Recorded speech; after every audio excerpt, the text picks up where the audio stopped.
Judulnya adalah Hati yang Kau Sakiti. Ku menangis gitu ya, kan ada menangis.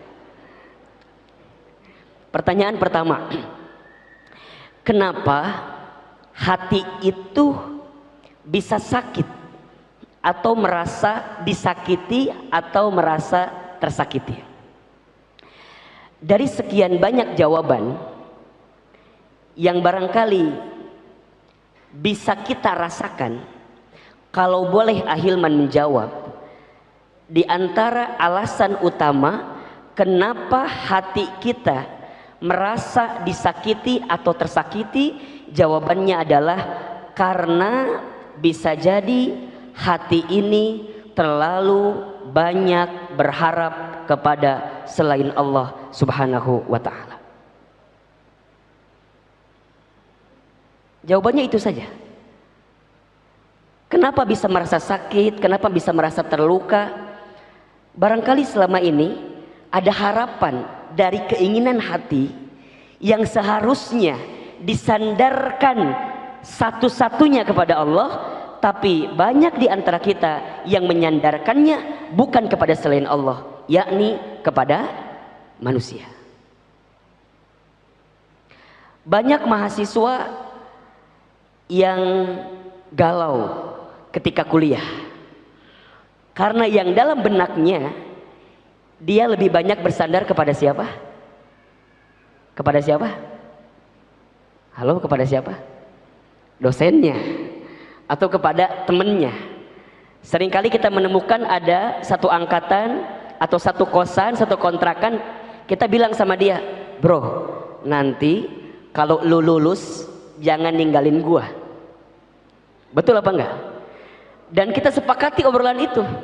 Tapi ternyata berangsur-angsur waktu, kemudian mungkin kita waktu itu waktunya terlambat, kemudian dia percepat waktunya, ujungnya dia lulus duluan, kita belakangan. Pertanyaan saya, sakit apa enggak? Di mana sakitnya? Di sini. Karena dia sudah berjanji untuk lulus bareng-bareng, tapi kemudian dia duluan. Teman-teman tergantung sama dia sih, ujungnya teman-teman ketinggalan dari kuliah yang sedang dijalaninya. Ada seorang ikhwan yang begitu berharap kepada seorang akhwat. Ketika kenal di masa-masa SMA, sudah saling berikrar bahwa kita akan menyamakan foto kita di buku nikah yang sama. Misalnya, bahkan waktu itu kita tukeran foto ijazah kita sebagai bukti bahwa kita akan bersama sampai nanti di buku nikah. Tapi mohon maaf, waktu berjalan, si perempuan mulai membuka mata bahwa beli tas tidak butuh dengan hanya cinta. Ketika beli tas butuh pakai apa? Nah, gitu kira-kira begitulah ya. Butuh uang, butuh duit. Kemudian dia melihat laki-laki yang pernah terucap kalimat itu ternyata tidak ada harapan. Kalau bahasa ayeuna mah madesu lah. Masa depan gitu kira-kira. Daripada saya mempertahankan orang yang madesu, kata si akhwat ini, lebih baik saya mencari laki-laki lain yang barangkali punya masa depan yang sukses. Jadi beda tipis doang, yang satu suram, satu sukses gitu ya. Sama-sama madesu sih, cuman yang satu suram, satu sukses. Maka wajar kalau kemudian si akhwat memilih berpaling dan pergi meninggalkan kita dan memilih laki-laki lain. Ada yang seperti itu di sini? Nu mana jelmana? Rada-rada karunya gitu, kumaha gitu ya. Begitupun juga sebaliknya, kalau ada seorang akhwat yang barangkali antum sudah berharap penuh kepada seorang ikhwan, yang antum percaya bahwa dia adalah calon pembimbing imam kita nanti ke depan gitu. Dari wajahnya kelihatan bahwa dia adalah masa depan kita. Tapi apa yang terjadi? Mungkin dia galau dengan keadaannya, dengan mudah kemudian dia memutuskan kita, meninggalkan kita dan pergi untuk memilih jalan lain daripada kita. Sedangkan kita menolak berbagai banyak laki-laki yang pernah datang ke kita hanya untuk laki-laki itu. Ada nggak yang pakai begitu? Begitu banyak yang nge-DM sama kita, cuman kita jawabannya, sorry, aku sudah punya. Tapi ternyata kalimat itu tak cukup menjadi bukti cinta yang sesungguhnya. Karena ternyata laki-laki pergi meninggalkan dengan sebab yang tanpa ada alasan itu. Pernah mengalami keadaan seperti itu? Baik. Apa kesimpulannya? Kenapa hati ini terlalu sakit, merasa sakit?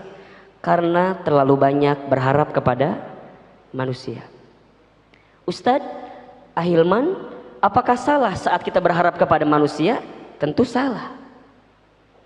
Karena manusia itu makhluk yang memang lemah, tak punya daya, tak punya kekuatan. Bukan salah orang yang dijadikan harapan oleh teman-teman, tapi salah teman-teman juga sih yang menitipkan harapan kepada makhluk yang tak harus menjadi harapan. Manusia memang tak bisa jadi sandaran, manusia memang tak bisa menjadi harapan. La haula wala quwata illa billah. Tidak ada daya, tidak ada upaya, tidak ada kekuatan, kecuali semua kekuatan itu didatangkan dari siapa? Allah Subhanahu wa taala. Maka wajar kalau teman-teman sakit hati ketika berharap kepada manusia, karena manusia memang makhluk yang tidak punya daya, tidak punya upaya, tidak punya kekuatan. Sama, begitupun juga seterusnya. Pokoknya kata kuncinya, ketika teman-teman berharap kepada selain Allah, siap-siap konsekuensinya pasti kekecewaan. Sebaliknya, ketika teman-teman bersandar berharap kepada Allah, pasti jawabannya adalah kebahagiaan. Kenapa banyak orang yang kemudian merasakan bahagia? Karena dia tidak bersandar kepada manusia, tapi dia bersandar kepada Allah. Kenapa banyak orang yang kemudian merasa sakit, terluka, terhianati, kemudian kecewa? Karena dia bersandar kepada manusia. Para istri, mohon maaf, begitu banyak para istri yang seringkali curhat ke Ahilman. Ahilman, kok aku begini, kesimpulannya cuma satu. Para istri terlalu berharap kepada siapa? Suami. Capek. Ahilman, nah hanya suami aku tuh jadi begini. Dah baheula mah waktu awal-awal PDKT tuh nggak kayak begini. Apa nggak ketuker sama suami tetangga gitu? Dan suami tetangga meni asa soleh, bager gitu ya, dengan semua indikator yang disebutkannya. Bukan itu, karena ketika kita menikah, kita menikahinya karena dia, bukan karena siapa? Allah. Mohon maaf ya, sesuatu yang kalian dapatkan sebelum menikah bisa jadi berbeda setelah menikah. Beda. Ikhwan, sebelum menikah luar biasa, mempesona. Karena memang yang dihadirkan adalah tebar pesonanya. Betul apa enggak? Ada yang pernah ada korban dari ikhwan di sini ada? Kelihatan gitu. Kelihatan. Jadi memang dia menebar pesona sebelum menikah. Setelah menikah kelihatan A, B, C sampai Z-nya kelihatan. Terus gimana Ahilman? Makanya mohon maaf, kalau ada orang yang baru menikah, kemudian pegangannya atau sandarannya bukan Allah, maka siap-siap di awal pernikahannya pasti dia mendapatkan kekecewaan dalam hidupnya. Makanya lihat ya, kenapa ayat tentang pernikahan itu yang biasa ada di kartu undangan itu, surat Ar-Rum ayat 21 yang teman-teman sering kali hafal, itu dibuka awal ayatnya dengan wa min ayatihi. Begitu.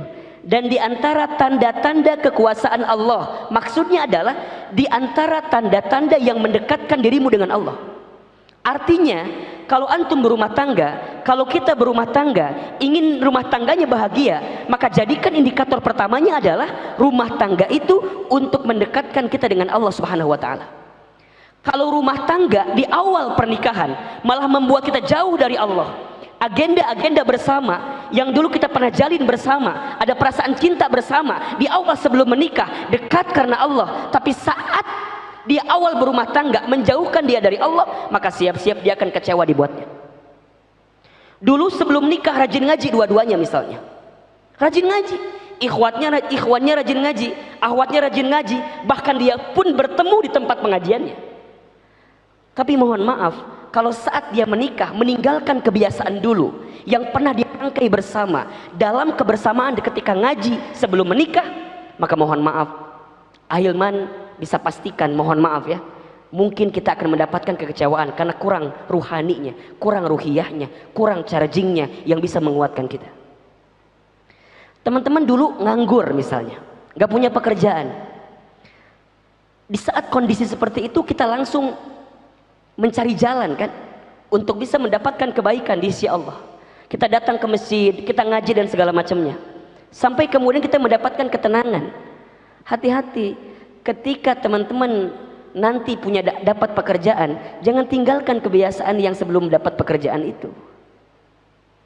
Makanya ada istilah, kenapa sih kita itu kalau mendatangi Allah pas sedang punya masalah aja gitu loh. Padahal yang paling penting itu, coba datangi Allah di waktu lapangmu, agar kemudian Allah hadir di waktu sempitmu. Dan ini adalah sesuatu yang perlu digarisbawahi oleh kita semua. Bahwa kenapa hati ini bisa sakit, bisa merasa tersakiti atau disakiti? Jawabannya karena terlalu banyak berharap atau bersandar kepada selain Allah, kepada manusia. Al-Imam Asy-Syafi'i itu pernah mengatakan dalam satu kalimatnya, indah sekali. Kata beliau, ketika hatimu terlalu berharap kepada seseorang, maksudnya kepada selain Allah, maka Allah timpakan ke atas kamu pedihnya pengharapan, supaya kamu mengetahui bahwa Allah sangat mencemburui orang yang berharap kepada selainnya. Allah menghalangi dari perkara tersebut semata-mata agar ia kembali berharap kepada Allah Subhanahu wa ta'ala. Kenapa Allah menghilangkan seseorang yang kita cintai dalam hidup kita misalnya? Bisa jadi pada saat yang bersamaan kita menduakan Allah, yang kemudian membuat Allahnya berjarak dengan kita, jauh dengan kita, karena kita terlalu sibuk dengan seseorang yang kita cintai itu. Makanya kalau teman-teman pernah merasakan kehilangan, kadang kita itu butuh waktu untuk merasakan kehilangan, agar kita bisa menemukan mana yang harus kita pertahankan dalam hidup ini gitu.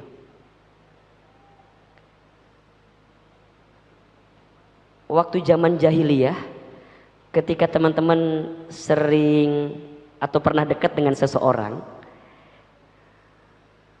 halo, sepakat disebut jahiliyah nggak apa-apa ya? Kenapa diam-diam aja ini tuh? Nggak apa-apa ya, mohon maaf ya. Kan dulu waktu kita sebelum tahu misalnya gitu ya, kita kan banyak menghabiskan waktu dengan orang yang kita cintai itu.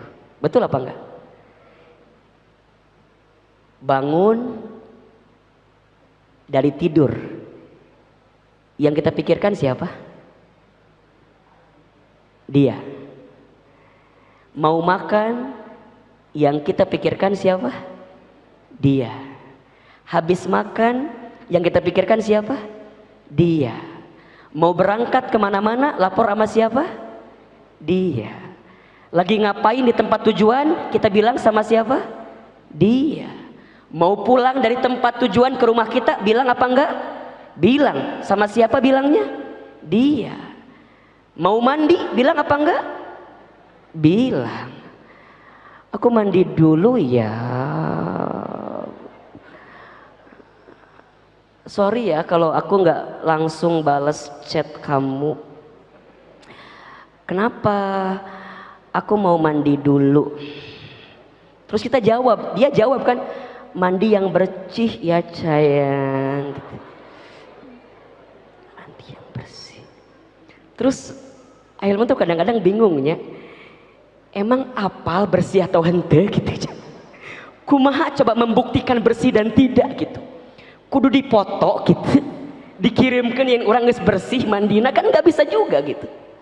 Terus itu berangsur-angsur, bahkan mohon maaf berhari-hari, seharian penuh kita itu hanya laporan sama siapa? Dia, makhluk Allah, manusia yang selama ini kita cintai. Kenapa kita cintai? Karena kita nggak mau kehilangan dirinya. Mau tidur, kadang-kadang lapor sama dia.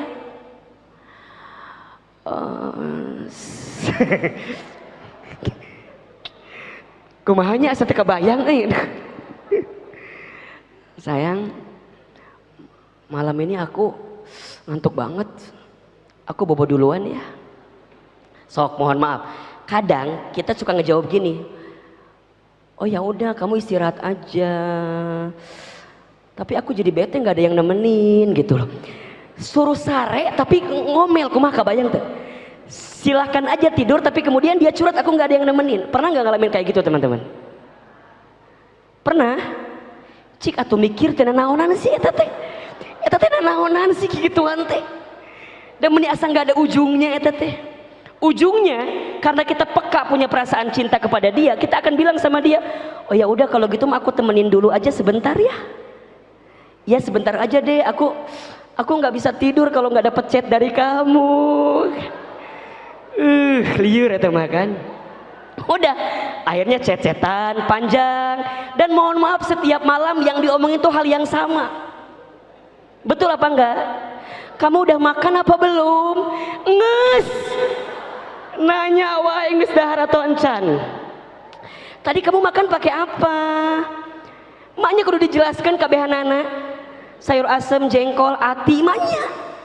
Tapi kan kadang-kadang nanya ya. Dan kita tuh kadang-kadang suka ngerasa ada yang kurang kalau nggak ditanya sudah makan atau belum.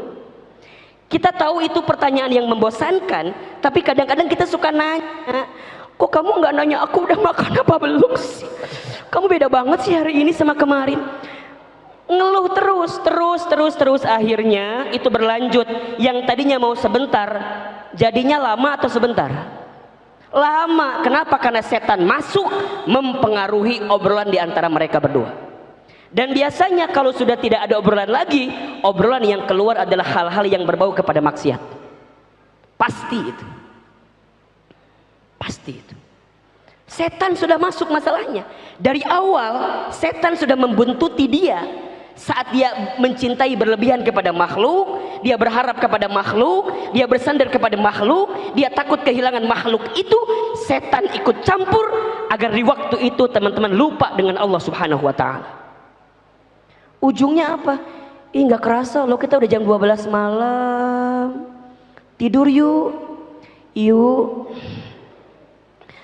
Tapi kamu aja yang tutup teleponnya. Kata si orang itu, oh enggak kamu aja. Ujungnya ya udah kita barengan aja ya. 1, 2, 3. Kok nggak ditutup? Jadi nggak saling nutup ujungnya. Ya Allah ya Rob. Teman-teman, mohon maaf ya. Kalau ada di antara kita yang pernah mengalami fase itu, tubu ilallahi taubatan nasuha. Bertaubatlah kepada Allah dengan taubat yang sungguh-sungguh. Berapa banyak chat ini pernah ngasih PHP sama akhwat yang barangkali terbuai oleh chat-chatan kita. Padahal akhwat antum tahu dia itu ketika chat begitu ada 5 perempuan di WA-nya. Dan kamu pun ikhwan tahu barangkali dia pun ada 5 ikhwan yang dia chat juga di malam itu. Jadi dua-duanya bersandar berharap jadi capek ujungnya. Maka wajar kata Imam Syafi'i, ketika kamu terlalu berharap kepada manusia, kepada seseorang, maka Allah timpakan ke atas kamu pedihnya pengharapan. Pedihnya pengharapan, sakit sesakit-sakitnya bukan karena harapanmu, tapi salah meletakkan harapan, yaitu kepada selain Allah Subhanahu wa taala. Seandainya kamu tak berharap kepada selain Allah, maka insya Allah niscaya kamu tidak akan pedih dengan rasa sakit yang pernah kamu rasakan. So please jawabannya adalah, kalau ada sore ini di antara teman-teman semua yang merasakan rasa sakit di hatinya, coba evaluasi, mungkin hati ini masih berharap kepada selain Allah. Ahilman, kumaha tuh Ahilman, udah terlanjur aku teh berharap kepada manusia dan aku nyesel banget, nyesel pisan Ahilman. Emang kumaha gitu? Ya nyesel, ternyata harapanku itu hanya harapan palsu saja.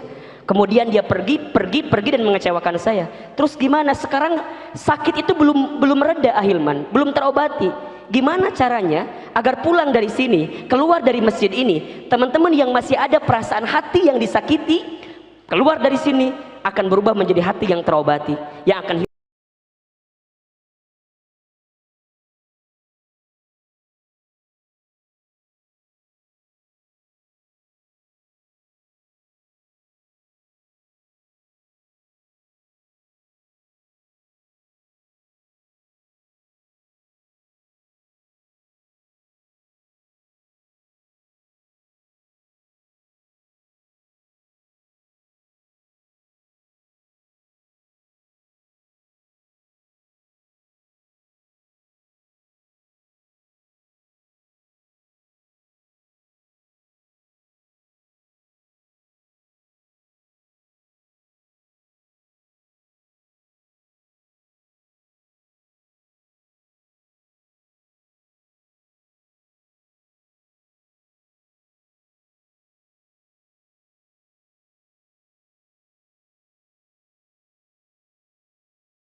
kirim dulu. Video. Hah? Lagi kirim video.